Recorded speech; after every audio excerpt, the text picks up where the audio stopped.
Price Lord. ஆண்டவராக இயேசு கிறிஸ்துவின் இனிய நாமத்தினாலே இந்த நாளிலே கர்த்தருடைய வார்த்தை சங்கீதம் 71 சங்கீதம் 1வது வசனம். கர்த்தாவே, உம்மையே நம்பி இருக்கிறேன்.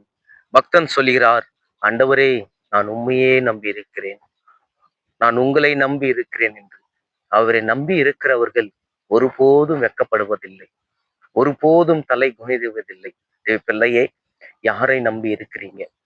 யாரை சார்ந்து வாழுறீங்க? தாவீது கர்த்தரை சார்ந்து வாழ்ந்தான், அவன் வெட்கப்படவில்லை.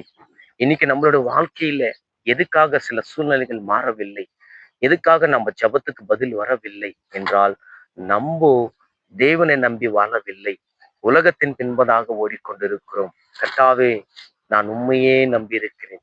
ஏதோ ஒரு தேவை, ஏதோ ஒரு விடுதலைக்காக நீ ஜெபித்திருக்கலாம், ஏதோ ஒரு பிரச்சனைக்காக நீங்க பிரச்சனையிலிருந்து விடுதலைக்காக ஜெபித்திருக்கலாம்.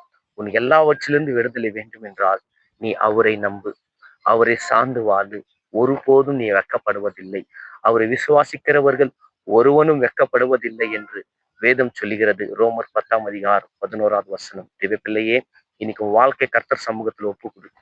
கர்த்தர் உன் வாழ்க்கையை மாற்றுவார். இருளான வாழ்க்கை வெளிச்சத்துல அவரால் தான் கொண்டு வர முடியும்.